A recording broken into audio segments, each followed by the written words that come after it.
I read 13 Women's Prize nominees. Some of them are new favorites, and others I DNF'd. Find out which ones in today's video. Hello Bookworm, I'm Hannah, and if you're new here, welcome to my obsession with the Women's Prize. This is a prize I've been following closely for over a decade, posting reviews on Goodreads and YouTube. To give you an example of my level of obsession, last year I tumbled down 30 years of Women's Prize long lists, searching for the weirdest books ever nominated for the prize, and I posted a video telling you about all 38 of the books I found. Now, originally, this was a prize that recognizes outstanding women's fiction written in English, but last year they introduced a long list for women's writing in non-fiction as well, and it is fast becoming my favorite aspect of this prize. In fact, this year I really favored the nonfiction long list, partly because it's 16 fascinating books from which to cherry pick, but also because when the fiction long list was announced, I'd already DNF'd 2 of the books. That's never happened to me before. It suggested that my taste in fiction is very different from this year's panel of fiction judges, so I was hesitant to read the fiction nominees this year. When I engage with this prize, I'm looking for fiction that has innovative prose, strong voice, or tells a story from an interesting angle or perspective. And with nonfiction, I'm looking for books that challenge me or introduce me to something new. Above all, I want the books that I read to elicit some kind of emotional reaction and be so good that I can't put them down. That said, I picked up 13 nominees this year, which I've divided into categories, starting with Never with Teeth. These are books that didn't have as much bite as I hoped they would.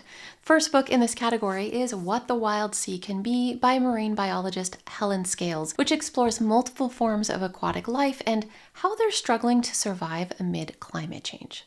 Now, I expected this book to be an impassioned plea to care for our oceans and the creatures that inhabit them, but that's not what this is. It's not a doom and gloom kind of book. It's very balanced and hopeful and not too heavy on the science. It covers things like sharks, king crabs, emperor penguins, as well as coral and kelp forests, among other things. I found that I was most engaged with the chapter on killer whales and the horrific ways humans have held them in captivity. And I believe my emotional engagement was highest with the killer whales because they have names. It made me think of how when a pig falls off a truck, we name it and fawn over it, without giving much thought to all the other pigs on their way to slaughter. It struck me that in the absence of an emotional connection, facts alone are rarely enough to stir our capacity to care, and for me, this is a facts book. I was also surprised that it didn't include an urgent call to action. There's one chapter at the end of the book with a few suggestions for change, of which only 2 pages vaguely address what readers can do to make a difference. Now, as somebody who's been reading about animals and the environment for years, I didn't encounter much in this book that was new, but if this is a new area of interest for you, I think you will find that it's an approachable introduction to some of the problems plaguing our oceans. Moving on to Raising Hair by Chloe Dalton. This is nonfiction about a city-loving political advisor who moves to the countryside during the COVID pandemic and happens upon a leveret, meaning a baby hare, or as we know them in the States, a jackrabbit. Now, Dalton brought this orphaned leveret home and soon learned that leverets raised by humans have a very low survival rate. This book charts her experience of learning how to care for this animal so it could eventually be returned to the wild. Turns out, there's plenty of information out there on how to hunt, kill, or cook hares, but there's very little on how to keep them alive. I think with Raising Hair, Dalton wrote the book she wishes she'd had when she was struggling to care for this animal.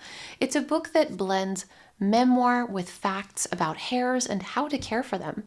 As somebody who grew up with pet rabbits and now lives among wild hares, I thought I would connect more with this book. And I think my big hangup is that Dalton doesn't name the hare, which is smart. It's not a pet, it's a wild animal. I get that. But Dalton admits that she was embarrassed for a coworker who cried when his dog died. She calls his tears excessive. Dalton is detached, and this animal has no name, so I was detached. Thankfully, in time, Dalton comes to see our relationship with animals in a new light. She also encourages readers to consider the myriad ways that humans disrupt the natural world and inevitably hurt wildlife. Overall, this is a tender portrayal of a person's growing appreciation for our connection with animals. While I didn't connect with it personally, I think it would make a very nice gift for someone who wants to learn more about hares or who values the natural world. The last book in this category is The Peep Show by Kate Summerscale. This book gives an in-depth look at a series of murders that took place in London in the 1950s. Our entry point to this true story is a crime reporter named Harry Proctor. After 4 women are found murdered at 10 Rillington Place, Reg Christie is named the chief suspect. And Proctor realizes he met Christie 3 years earlier when a woman and child were murdered in a nearby house. Now, in that case, the husband and father, Tim Evans, was convicted and imprisoned. But Proctor worried that Christie had killed Evans' wife and child, and he felt responsible for not suspecting Christie earlier.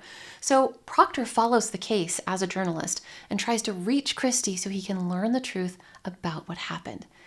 All of that is fascinating, but I was ultimately frustrated because no clear answer is given about what happened. Both Reg Christie and Tim Evans continually changed their stories and made contradictory statements about what happened. And I don't know why I would read about these horrible men and the awful, gruesome things they allegedly did if at the end I'm not going to learn the truth.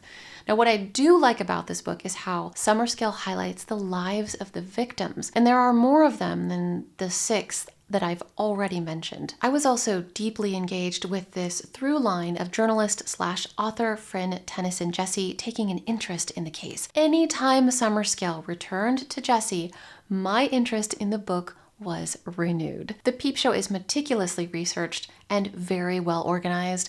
I would recommend it if you need something to satisfy your morbid curiosity. Just don't read it before bed, okay? While these books scored lowest in my opinion, the one thing they all have in common is that I would be thrilled to find them on a library shelf if I were researching a specific topic. Moving on to the Little Gems category. These are books that edged out of the first category because of a few sparkling little details that set them apart. First up is The Artist, a fiction debut by Lucy Steeds. After a brief yet fiery prologue, we find ourselves in 1920s Provence, where an aspiring journalist named Joseph has traveled to the French countryside to interview the reclusive artist Edouard Tartuffe. But at this artist's remote farmhouse, Joseph discovers a surly old man and his unassuming niece, whose secretive natures make it far more difficult to understand the artist than he expected. What follows is a story of longing, persistence, and hushed rebellion. This book's prologue is stunning, but it also holds the hook and the catch for the entire novel. So this quiet, slow burn romance about secret passion and surreptitious art held no surprises. However, the prose is gorgeous. That is the gem-like quality of this book. Lucy Steeds is adept at evoking the senses, painting vivid imagery, and describing passion with nuanced allure. If quiet romances set in sun-drenched, rustic settings are your thing, then give this one a read. The other book in this category is Embers of the Hands by Eleanor Barraclough.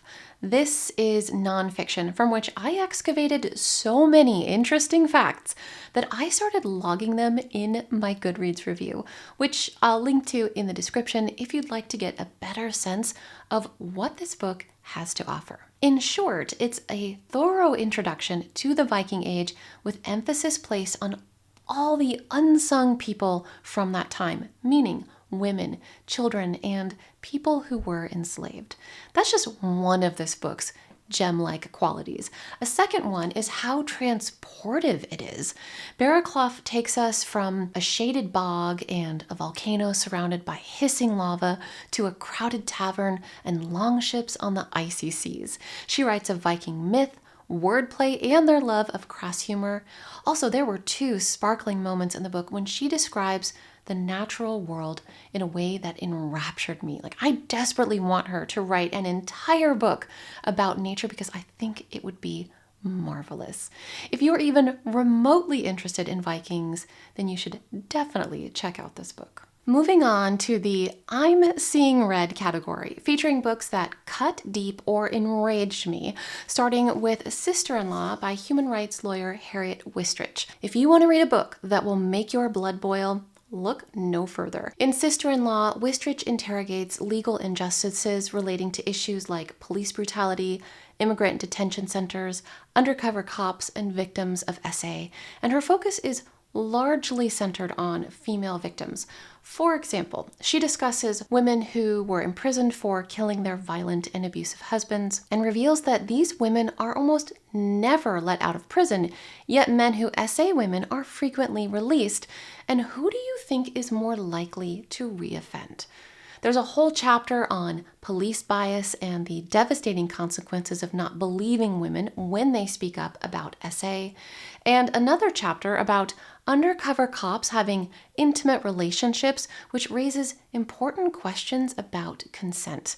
Every time I thought Wistrich had shared the worst injustice imaginable, I moved on to the next chapter and was newly infuriated. By sharing details of myriad cases she's worked on, Wistrich shines a glaring light on the justice system's moral failings in the UK, where she's based. But of course, many of these injustices extend far beyond the UK, making this an important read regardless of where you live. The book is very procedural in its execution, but the revelations Wistrich makes about incompetence, bias, exploitation of power, and the people who suffer because of it are nothing short of astounding. No book I've read has so clearly articulated the unfairness women encounter on a daily basis, or exemplified where and how we can challenge that unfairness quite like this one. I am shocked this book wasn't shortlisted, and I encourage you to give it a read. I read Jenny Fagan's memoir, Utland, across 2 days, and it left me wounded. The title is a Scottish word that means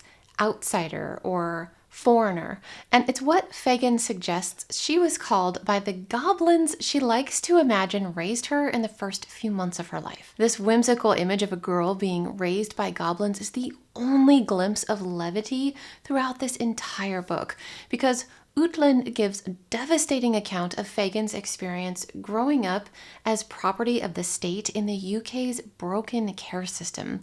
She tells us she was born in an old asylum to a mentally ill mother and was taken immediately into care, after which she endured years of neglect and abuse as she was shuffled through various homes where she was isolated, assaulted, and even given dog food to eat. The number of times and the degree to which she reveals the system failed her is heartbreaking. Honestly, it's a wonder that she survived her childhood. And look, a traumatic account of a child's horrific upbringing would, by default, be moving. But the reason Utland, in my opinion, hits harder than your average memoir is because of the way Fagan writes. She uses a lot of short sentences to evoke an image or a feeling. Her words are sharp, biting, acidic. Reading this book is like walking through a storm while shards of glass rain down on you. Fagan's pain just cuts away at you. And to put this story out into the world, I think required an incredible amount of courage and vulnerability. And for that reason, Jenny Fagan has my utmost admiration. This is another book that I cannot believe wasn't shortlisted, and I urge you to read it. The final book in this category is a new favorite, and it's the one that cut me the deepest, The Story of a Heart by Rachel Clark, who works as a NHS palliative care doctor. Now, this book follows two families. One is the family of 9-year-old Kira. After Kira suffers catastrophic injuries in a car accident, her family decides to donate her organs. The second family belongs to 9-year-old Max. After being hospitalized for almost a year with a virus that's causing his heart to fail, Max is saved at the 11th hour by receiving Kira's heart. Now, normally families don't meet in these circumstances, but because Max's story had made headlines and his mother wrote a thank you note to the donor, Kira's family realized who got their daughter's heart and reached out to connect. Now, you may think that because you've heard a recap of this book, you don't need to read it, but that is not true. Go read this book. Not only is it well-paced and moving, but it also extends beyond the families to include the doctors and nurses who were involved on both cases, on top of which Rachel Clark delves into the history of transplant surgery and the major medical milestones necessary to get us where we are today. This book taught me so much about what comes after a transplant surgery, and you would think a story this tragic wouldn't be hopeful or joy-filled, but it is. This book was shortlisted, and I think it should win the prize. Go read this book. If you're not already an organ donor, I guarantee by the time you finish it, you will be. Now we arrive at the I Love an Outlier category, featuring the odd ones out that I loved. The first book in this category is not an outlier itself, but the protagonist is. I'm talking about Tib Ingleby in A Little Trickery, the debut novel by Rosanna Pike. Now, we are introduced to Tib right when she becomes an orphan after her mother dies in childbirth. And this tragic event sends Tib in search of a new family and a place to call home. It's a journey set in Tudor England that sees Tib using her skills of persuasion and deception to survive, which means Tib finds herself in increasingly bizarre situations, some of her own making and others beyond her control. There's a particular scene with Tib and a man and some angel wings that's so irreverently funny yet tense, and I think that's one of Rosanna Pike's strengths as a writer. She has a deft hand at portraying serious or frightening circumstances through a lens of wry humor, and a lot of that humor stems from Tib's first-person narrative. This girl has got gumption. She's a perfect blend of innocence and guile, and her crass, singular voice is what makes this book sing. Another aspect of this book I love is how Tib desperately wants a roof over her head, but the meaning of the word roof is in a constant state of evolution as Tib strives to redefine what it means and what it looks like to have a home. Now, as someone who has moved around a lot and spent years longing to feel rooted, I connected with this character so much. I was not at all surprised to see this book nominated for the Women's Prize, and I cannot fathom why it wasn't shortlisted. A Little Trickery explores repressed trauma, homophobia, and religious hypocrisy through the eyes of an unforgettable protagonist. This book is fantastic, and if it were up to me, it would take home this year's fiction prize. Go read it. Now we get to the book that I am terrified to review because I don't think I could ever do it justice. I'm talking about Why Fish Don't Exist by Lulu Miller, otherwise known as this year's outlier on the non-fiction long list. This book blends biography with memoir and the story of Miller getting through a rough patch with her fascination with a 19th century taxonomist. His name was David Starr Jordan, and he's remembered for having identified and cataloged 1/5 of the fish species known to humankind in his day. We're talking about thousands of fish. But when the 1906 earthquake hit San Francisco, many of the bottles holding fish that Jordan hadn't yet cataloged shattered. In less than a minute, his life's work was destroyed. So when Miller was floundering in her own life, she clung to this figure who she knew carried on even after the worst thing imaginable happened to him. She started digging into Jordan's history and learning more about him, and she shares her findings in this book. And since she's a co-host of the Radiolab podcast, she shares what she discovers in the most compelling way possible with well-timed reveals throughout. The more she revealed about this man, the more I loathed him. He was a terrible, terrible person. And much like with the Peep Show, I began to wonder why Miller dedicated an entire book to this awful person who arguably doesn't deserve our time and attention. And I kept waiting for her to condemn him. But after a while, I came to appreciate that she laid out all the facts and gave me room to make up my own mind about this person. She waits until the very end to weigh in with her thoughts. But in the meantime, she shares what it's like to have your hero become a villain. This is a story about perseverance and how you carry on after your life raft deflates while you're in the middle of the ocean. And all of this plays out against the backdrop of a queer love story between Miller and her partner. It's so beautiful. Why Fish Don't Exist provoked so many questions while I was reading. It made me feel every emotion, and by the final page, it had me in tears. It is an exquisite book that I am telling you, you must read. Lastly, we have the DNF category. I'm going to cheat a little and include a book I was tempted to DNF multiple times, but actually finished, All Fours by Miranda July. Now, I wasn't going to read this book, but then it got nominated for the Carol Shields Prize too, which is the US and Canada's equivalent of the UK Women's Prize. And the last time a book was nominated for both prizes, it won both prizes. So curiosity got the better of me, and I dove into this fictional tale of a wealthy woman's midlife crisis and sexual awakening. Now, there's no denying that July's prose is sharp and exacting. She's clearly a very talented writer, and I'm grateful to see a middle-aged woman take center stage in a novel. But this protagonist is so unrelatable. I'm not sure how the average middle-aged woman is expected to see herself represented in this book. And because this is a story of sexual awakening, there are some sensual and erotic passages. I'm fine with that. But most of them bring to mind a certain infamous grape scene. If you know, you know. It feels like these scenes exist just to be edgy or ruffle some Puritan feathers and don't serve the story in a meaningful way. Now, even though I'm this book's target demographic, I didn't connect with the characters or the material. I wouldn't go so far as to say don't read this book. I fully understand why it's been nominated for multiple literary prizes, but I think it'd be helpful to know what you're signing up for if you're thinking of reading it. I charted all of my reactions to this book in my Goodreads review, and I included some of the more outrageous passages. So I'll link to that in the description for you to check out if you want to. Finally, the two books I DNF'd before the fiction longlist was even announced. The first one is The Ministry of Time by Cullianne Bradley. It's a book that dips a toe in various genres, yet is ultimately literary. It's about a near-future government agency that pulls people from the past into the present so that agency can study the effects of time travel. People from the past are assigned a person in the future called a bridge to help them adjust to modern life.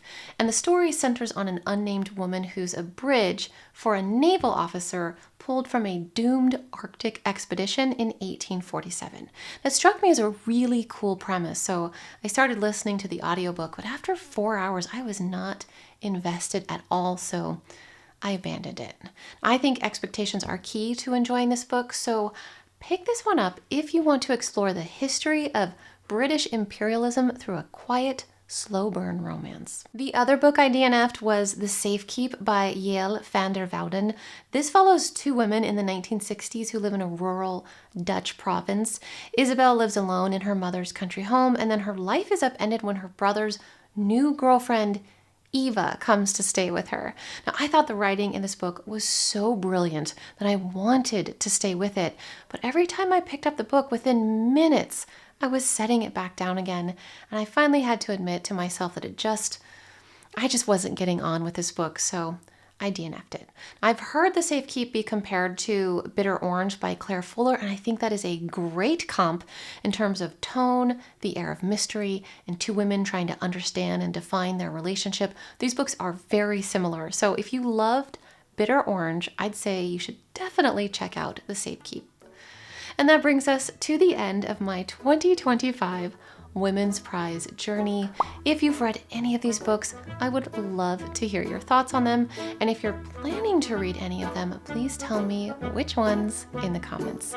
Thank you so much for watching today. I wish you all happy reading, and I'll see you in the next one.